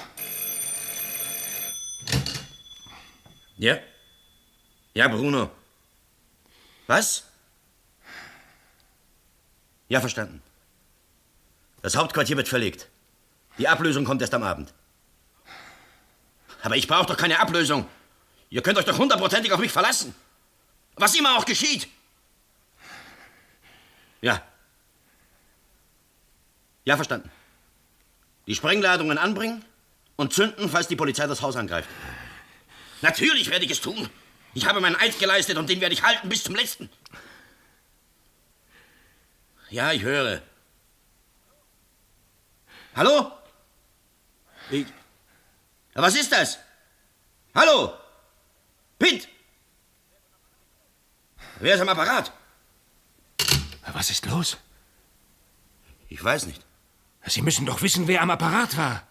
Das Gespräch war plötzlich unterbrochen. Vom Telefonamt aus? Ich weiß nicht. Man hörte ein Knacksen, dann irgendein Lärm und dann war plötzlich eine fremde Stimme am Apparat. Sind Sie sicher, dass es eine fremde Stimme war? Ja, es klang so. Was hat das zu bedeuten? Vermutlich eine technische Panne. 2 Leitungen, die sich verheddert haben, das passiert oft. Irgendetwas stimmt da nicht. Auf alle Fälle hat es keinen Sinn, dass Sie sich jetzt unnötige Gedanken machen. Es bleibt uns nichts anderes übrig, als in Ruhe zu warten, bis sich Ihre Leute wieder melden. Kommen Sie. Ich mache uns in der Zwischenzeit einen Kaffee. Donnerstag, 15:10 Uhr.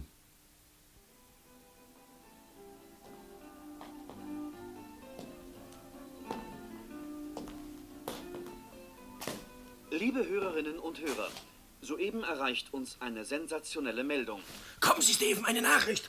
Einer Spezialabteilung der Polizei ist es heute Mittag kurz nach 1 Uhr in einer Blitzaktion gelungen, ein Haus in der Innenstadt zu stürmen und eine Gruppe von Gangstern, die sich dort verbarrikadiert hatte, praktisch kampflos zu überwältigen und festzunehmen. Verdammt! Bei den Verhafteten handelt es sich um den harten Kern der Steven-Entführerbande. Oh, jemand hat uns verraten. Über die Umstände, die zu dieser Operation geführt haben, sowie über deren genauen Hergang, ist bis zur Stunde noch nichts bekannt. Hingegen steht fest, dass es dabei nicht gelungen ist, Anthony Steven zu befreien. Das Versteck, in dem die Geisel festgehalten wird, ist nach wie vor unbekannt. Die Polizei fordert die restlichen Entführer auf, ihr aussichtslos gewordenes Unternehmen aufzugeben und den Gefangenen unverzüglich in Freiheit zu setzen. Näheres über diese spektakuläre Polizeiaktion und deren Auswirkungen auf den weiteren Verlauf der Entführungsaffäre Steven hoffen wir Ihnen um 17:15 Uhr melden zu können in unserer Sendung Aktuelles vom Tage. Geben Sie auf, Bruno. Nein, niemals. Es hat keinen Sinn mehr. Unser Kampf hat immer einen Sinn. Die Situation ist aussichtslos geworden. In aussichtslosen Situationen sind wir am stärksten. Das sind doch Propagandaphrasen. Bruno, glauben Sie mir, es gibt für Sie nur eins. Fliehen Sie, bevor es zu spät ist. Nein. Die Polizei wird auch dieses Haus hier ausfindig machen. Dann fliegt das Haus in die Luft. Sie können den Kampf nicht allein weiterführen. Ich bin nicht allein. Es gibt Millionen auf der Welt, die auf meiner Seite sind. Aber was wollen Sie tun? Ich werde mich an meine Order halten. Es gibt keine Order mehr. Ihre Organisation ist aufgelöst. Eine Order gilt auch über das Ende der Organisation hinaus. Darauf haben wir einen Eid geschworen. Ich kann Ihnen nicht helfen, Steven. Wenn die Polizei eingreift, muss ich Sie erschießen. Nein, das können Sie nicht. Ich brauche nur den Finger hier ein wenig zu bewegen. Und es ist geschehen. Bedenken Sie, wenn Sie eine Dummheit machen, erschweren Sie die Lage Ihrer Kameraden, die man verhaftet hat. Das kann ich nicht ändern. Gott verdammt nochmal, es ist doch nicht meine Schuld, dass alles so gekommen ist. Bruno, Sie dürfen die Nerven jetzt nicht verlieren. Wir müssen versuchen, einen klaren Kopf zu behalten und das Vernünftige zu tun. Hören Sie mir gut zu. Ihre Organisation hat das Spiel verloren. Aber Sie, Bruno, Sie haben noch einen Trumpf in Händen. Ein Trumpf? Ja. Was für ein... Mich. Wieso? Ich bin Ihr Pfand. Sie müssen versuchen, mich möglichst teuer einzulösen. Ich will kein Geld. Ich weiß. Ich denke an Ihren Bruder. Lenny? Ja. Er ist in den Händen der Polizei, ich bin in Ihren Händen. Das Vernünftigste für alle wäre ein Austausch. Ein Tausch? Der Bruder des Freiheitskämpfers gegen den Bruder des Konzernleiters. Das ist ein fairer Vorschlag. Nein. Warum nicht? Ich bin nur einverstanden, wenn die anderen auch frei werden. Ich glaube, wir müssen uns auf Lenny beschränken. Alle oder keiner? Das ist nicht klug. Warum? Ihr Hauptquartier ist verraten worden. Sie selber haben es gesagt. Ja. Genau dasselbe werden sich auch die Leute sagen, die man verhaftet hat. Und sie werden sich fragen, wer der Verräter sein könnte. Was soll das heißen? Auf wen glauben Sie, wird der erste Verdacht fallen? Auf Ihren Bruder Lenny. Lenny ist kein Verräter. Davon bin ich überzeugt. Aber Ihre Leute werden ihn trotzdem verdächtigen. Sie werden sich sagen, er hat geredet. Na, vielleicht unter Folterungen. Vielleicht, weil Sie ihn überlistet haben. Vielleicht aber ganz einfach nur, um seinen Kopf zu retten. Das ist unmöglich. Eher ließ er sich totschlagen. Davon bin ich überzeugt. Aber es lässt sich nicht beweisen. Und ich bin sicher, dass die Polizei durch gezielte Andeutungen diesen Verdacht bei den Verhafteten noch verstärken wird, um ihre Organisation zu spalten. Wenn alle frei werden, geht die Rechnung auf. Das glaube ich nicht. Sie wissen genau, was geschehen wird. Ihre Kameraden von der Brigade werden Ihren Bruder töten. Selbst wenn Sie von seiner Unschuld überzeugt sind, werden Sie es tun, um jedes Risiko auszuschalten. Wenn Sie das Leben von Lenny retten wollen, müssen Sie sich also entscheiden, wen Sie gegen mich eintauschen wollen. Ihren Bruder oder Ihre Kameraden von der Organisation. Die Organisation geht immer vor. Ach, genau, das hat mein Bruder Gregory gestern am Radio auch gesagt. Erinnern Sie sich nicht daran?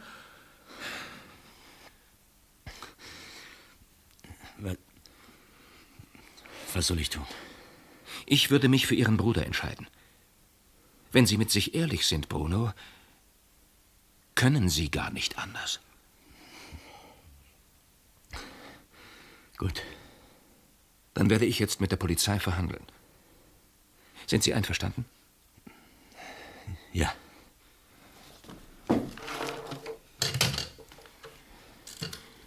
»87,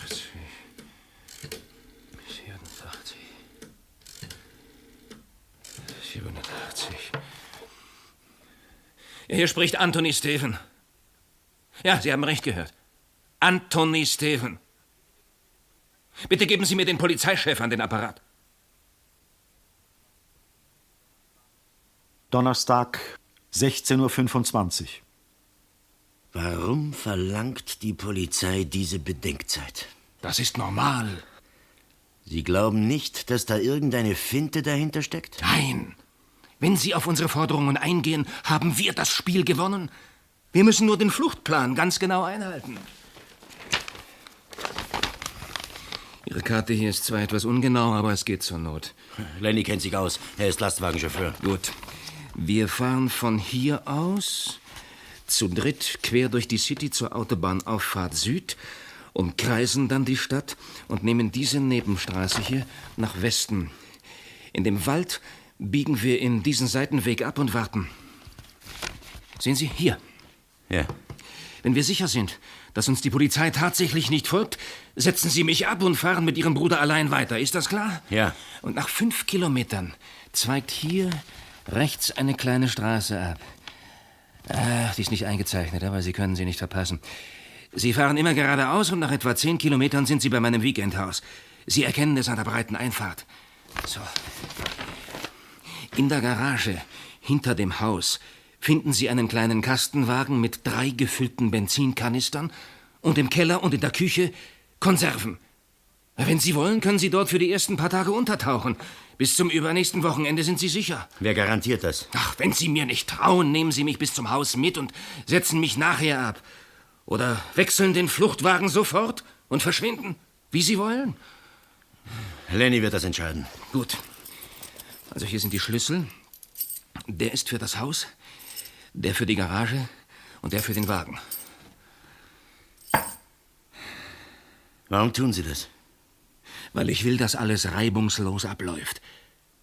Und vielleicht auch, weil ich Sie mag. Tja, es ist 4:30, ich rufe jetzt an. Gut.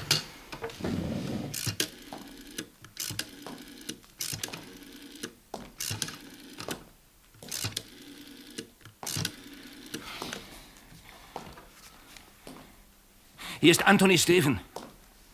Ja, Anthony Steven. Ja, und? Gut, und halten Sie sich bitte peinlich genau an die Abmachungen. Mein Leben hängt davon ab. Ja, wir befinden uns... Ja, genau. Gut, dann erwarten wir Sie in einer halben Stunde mit dem Fluchtwagen und dem Gefangenen. Gut. Sie sind darauf eingegangen? Ja. Und Sie haben bereits herausgefunden, wo wir sind? Ja, aufgrund des ersten Telefongesprächs, das ist normal. Und Sie sind sicher, dass da nicht irgendeine krumme Tour gespielt wird? Ganz sicher. Ich weiß, wie man Risiken kalkuliert. Und in dem Fall ist das Risiko für die Polizei zu groß. Ich glaube, jetzt brauche ich eine Zigarette. Donnerstag, 16:55 Uhr.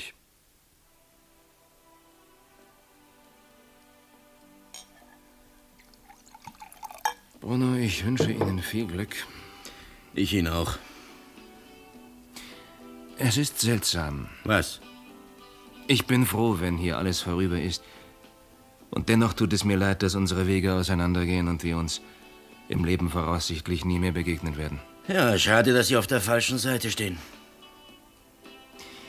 Bruno, wenn ich irgendetwas für Sie tun kann, dann lassen Sie mich das wissen. Nein.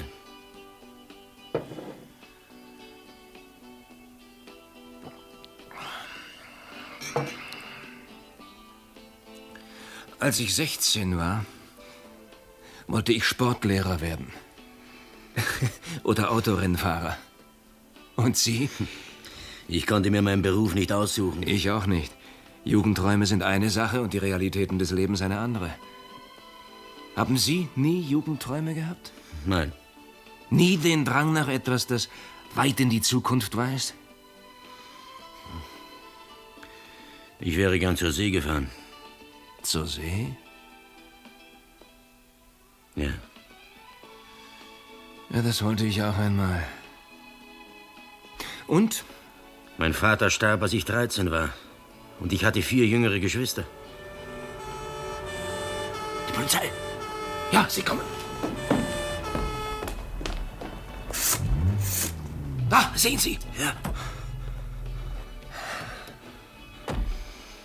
Hier spricht Polizeikommandant Jensen. Bitte kommen Sie heraus. Wir sind zum Geiselaustausch bereit. Ich will, dass Lenny zuerst ins Haus kommt. Warum? Ich will, dass Sie ihm vorher den Fluchtplan erklären. Das kann ich unterwegs tun. Nein, er muss zuerst mit allem einverstanden sein. Hören Sie mich. Hier spricht Polizeikommandant Jensen. Bitte kommen Sie heraus. Wir sind zum Geiselaustausch bereit. Ich werde vom Balkon aus mit Ihnen verhandeln. Einverstanden? Gut.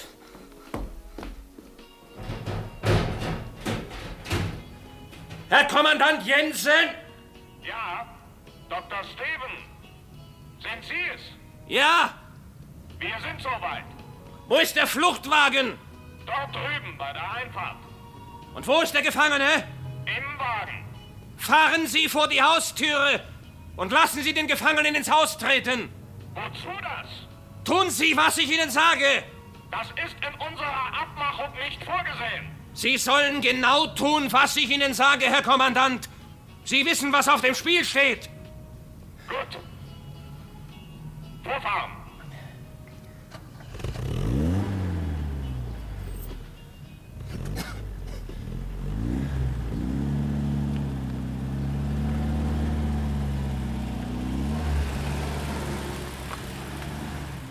Der Fluchtwagen steht vor der Türe bereit. Der Gefangene soll aussteigen und ins Haus kommen. Ich werfe den Schlüssel hinunter. Aber er soll allein kommen. Keine Polizei. Sagen Sie ihm, dass das Haus in die Luft fliegt, wenn falsch gespielt wird. Lassen Sie mich. Herr Kommandant, ich mache Sie noch einmal darauf aufmerksam. Im Haus sind Sprengladungen angebracht. Und mein Bewacher hält eine Maschinenpistole auf mich gerichtet. Der kleinste Fehler bedeutet die Katastrophe. Unsere Leute halten sich genau an den vereinbarten Abstand. Davon können Sie sich überzeugen. Dann soll der Gefangene aussteigen. Das geht nicht. Warum nicht? Ich habe keine Order. Sie sind der Leiter der Operation! Ja, aber ich handle im Auftrag des Krisenstabes. Ich bitte Sie, handeln Sie im Auftrag der Vernunft und machen Sie keine unnötigen Schwierigkeiten. Es geht um Leben und Tod. Haben Sie mich verstanden? Ich mache einen Vorschlag. Ich komme mit erhobenen Händen ins Haus und verhandle mit den Entführern persönlich. Ich will nicht ihn, ich will meinen Bruder. Die Entführer lehnen ab. Sie wollen zuerst mit dem Gefangenen reden. Ich wiederhole Ihnen, ich habe keine Kompetenzen. Dann verschaffen Sie sich welche, verdammt nochmal. Da ist etwas faul, ich spüre, dass da etwas faul ist. Bleiben Sie ruhig, Bruno, es verläuft alles korrekt. Wenn da etwas faul ist, dann... Ich verbürge mich dafür, dass alles korrekt verläuft. Ich werde mit dem Krisenstab verhandeln. Wir brauchen 24 Stunden Zeit. Sagen Sie ihnen, ich gebe Ihnen 1 Minute und keine Sekunde mehr. Das ist nicht möglich, Bruno. Die Polizei braucht eine gewisse Zeit. Ach, Scheiße! Es ist jetzt genau 17:15 Uhr. Sie hören Nachrichten. Abstellen, still! Der vor 2 Tagen bei der Autobahnauffahrt Süd verhaftete Steven-Entführer und Passantenmörder Lenny Recek ist in seiner Zelle im Kreisgefängnis 6 von seinem Wärter erhängt aufgefunden worden. Was? Der Entführer, der kurz zuvor aus dem Sie haben ihn umgebracht! Die Schweine!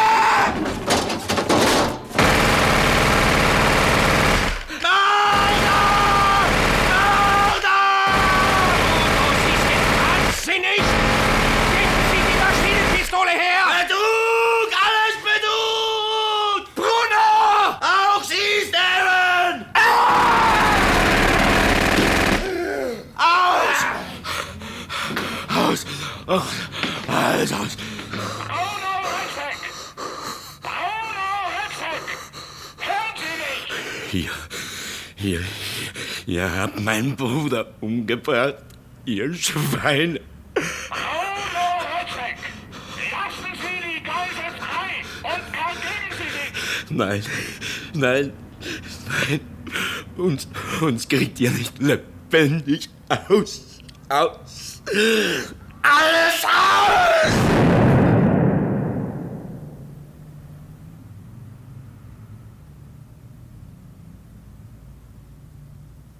Bruno Recek! Legen Sie die Waffe weg und ergeben Sie sich! Sie haben keine Chance mehr! Legen Sie die Waffe weg! Sie haben keine Chance mehr! Hören Sie mich! Sie haben keine Chance mehr!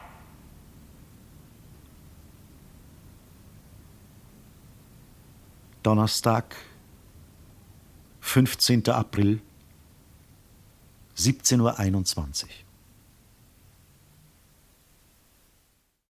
Susanne, Wolfram. Das war doch jetzt doch ein drastisches Ende, muss ich sagen. Für mich war es dann doch nochmal ein Schlag in die Magengrube. Ich hatte dann doch auf ein Happy End gehofft, so wie ich halt bin. Was wäre denn das Happy End gewesen?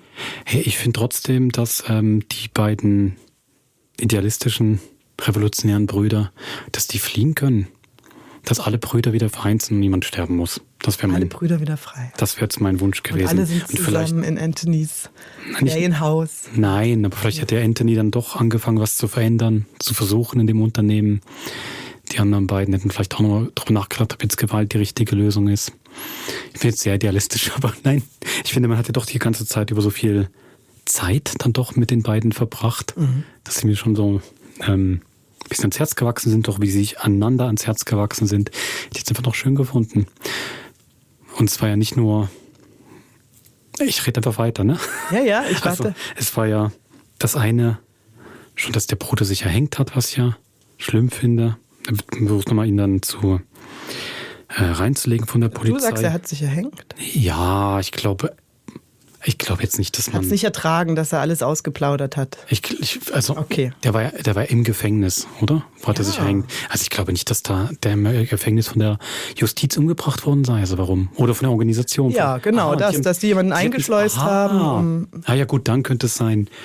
Aber einfach nur, Das erklärt natürlich nicht, warum danach Bruno auf die Polizisten, natürlich hat er sowieso, das ist ein Feindbild, aber warum er so aggressiv sagt, ihr habt ihn umgebracht. Deswegen habe ich so verstanden, genau. Aber das ist so ein bisschen eher gegen die Welt, oder? Ich habe schon gedacht, dass Lenny im Gefängnis abgemurkst wurde. Ja, naja, und dass er halt dann den Anthony auch noch umbringt, also gerade noch mit reinreißt.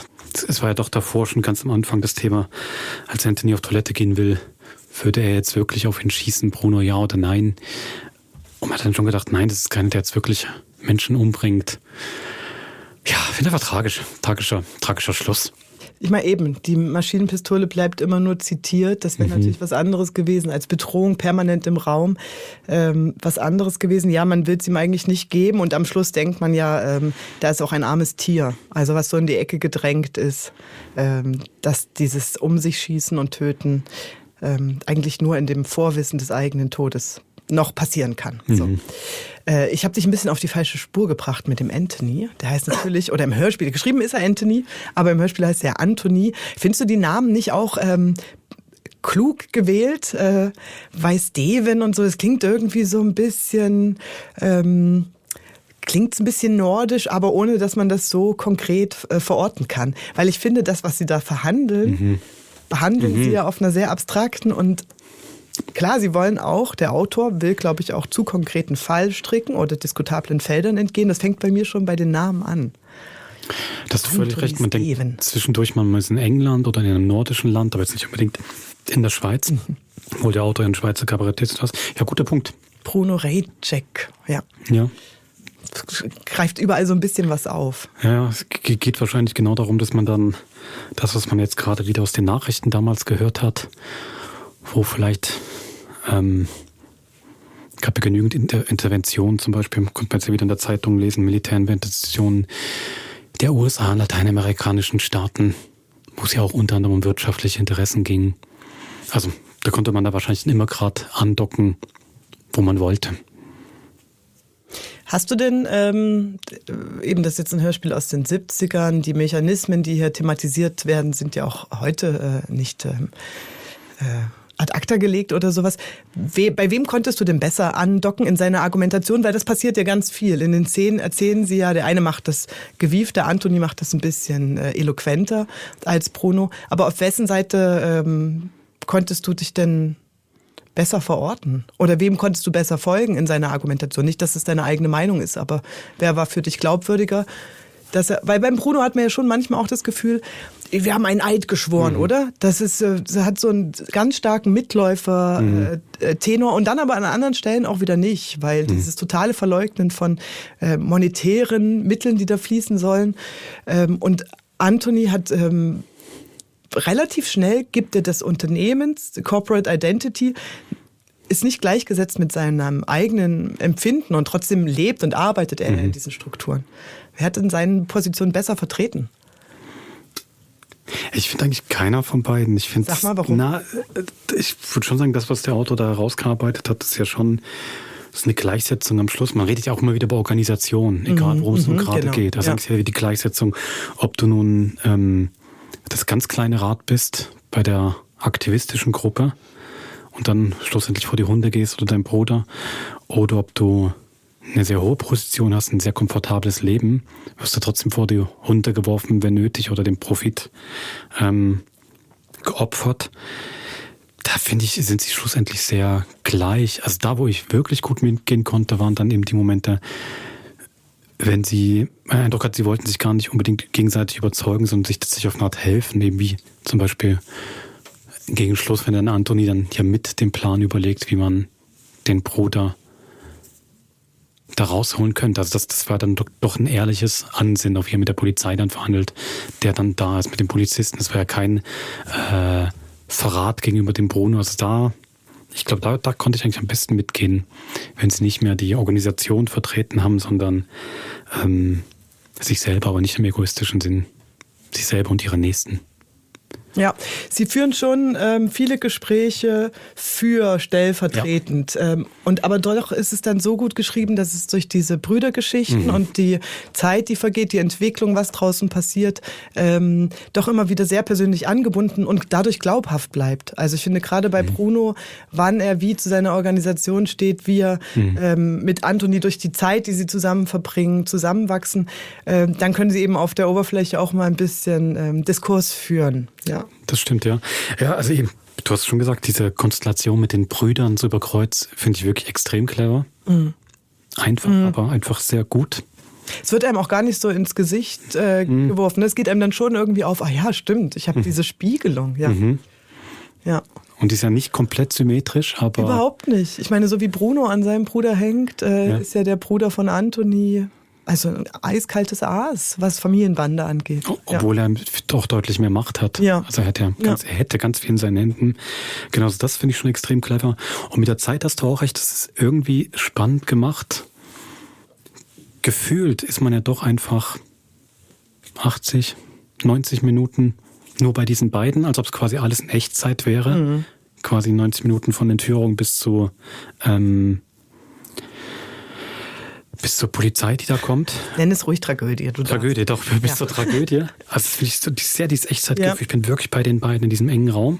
Und gleichzeitig gibt es ja dann doch die sehr, wie du sagst, die sehr bewusst gesetzten, auch herausgehobenen Zeitsprünge. Man sagt, jetzt sind wir an den Datum, jetzt sind wir an den Datum, muss zwischendurch wieder was passiert.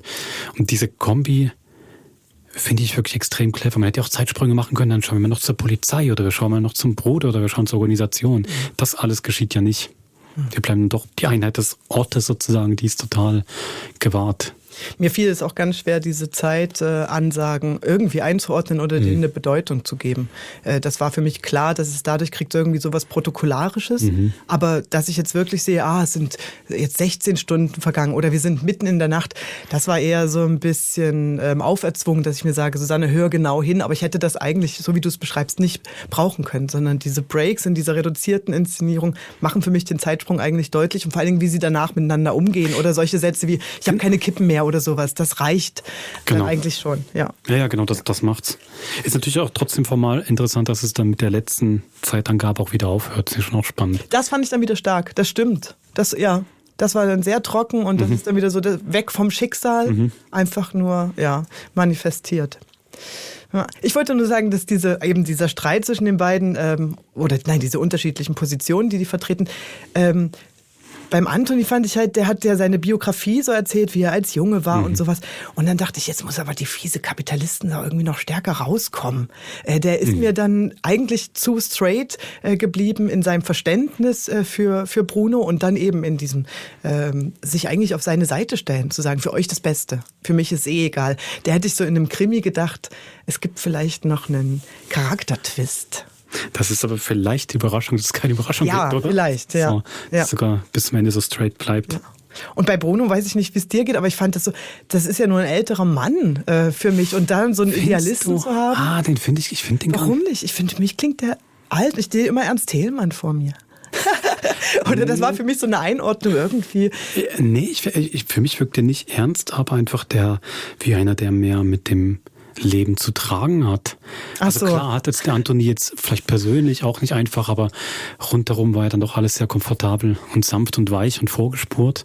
Und das wirkt jetzt für mich bei dem Bruno gar nicht so. Also mehr ich würde sagen, stärker vom Leben gezeichnet. Aber nicht unbedingt älter. Lustig, ja.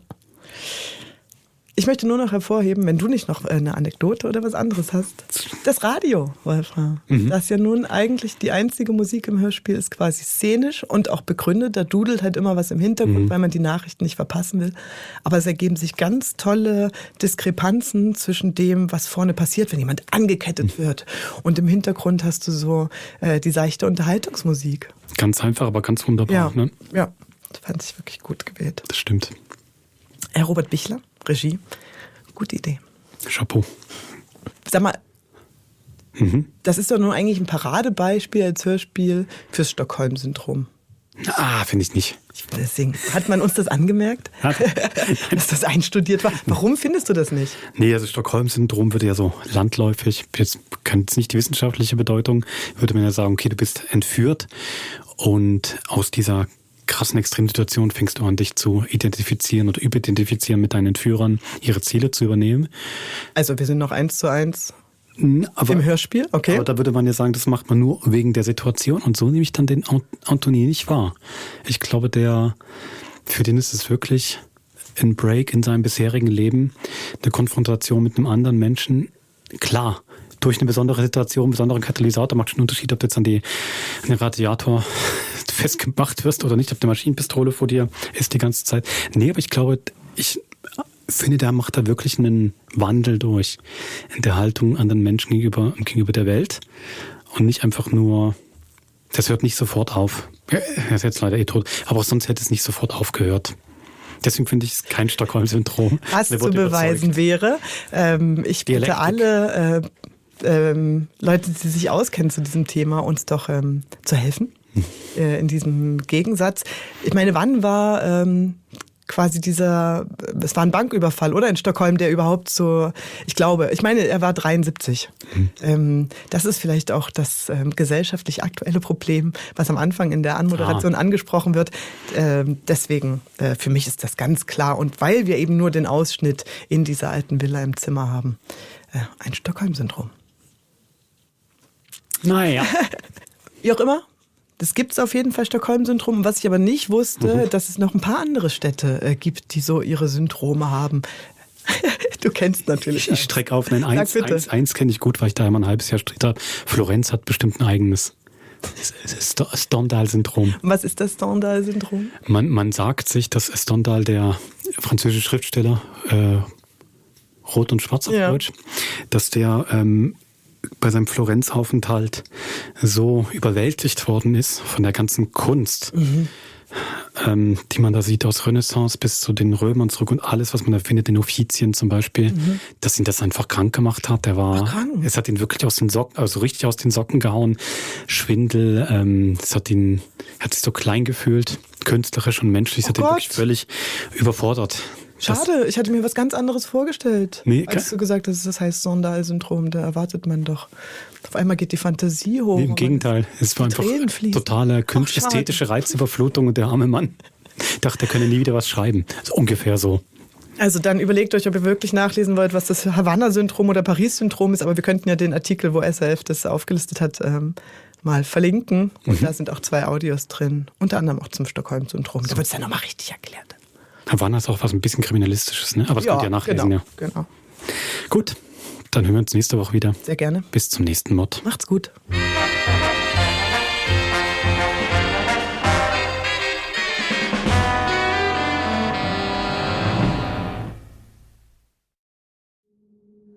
Das war ein Podcast von SRF. Produziert im Auftrag der SRG.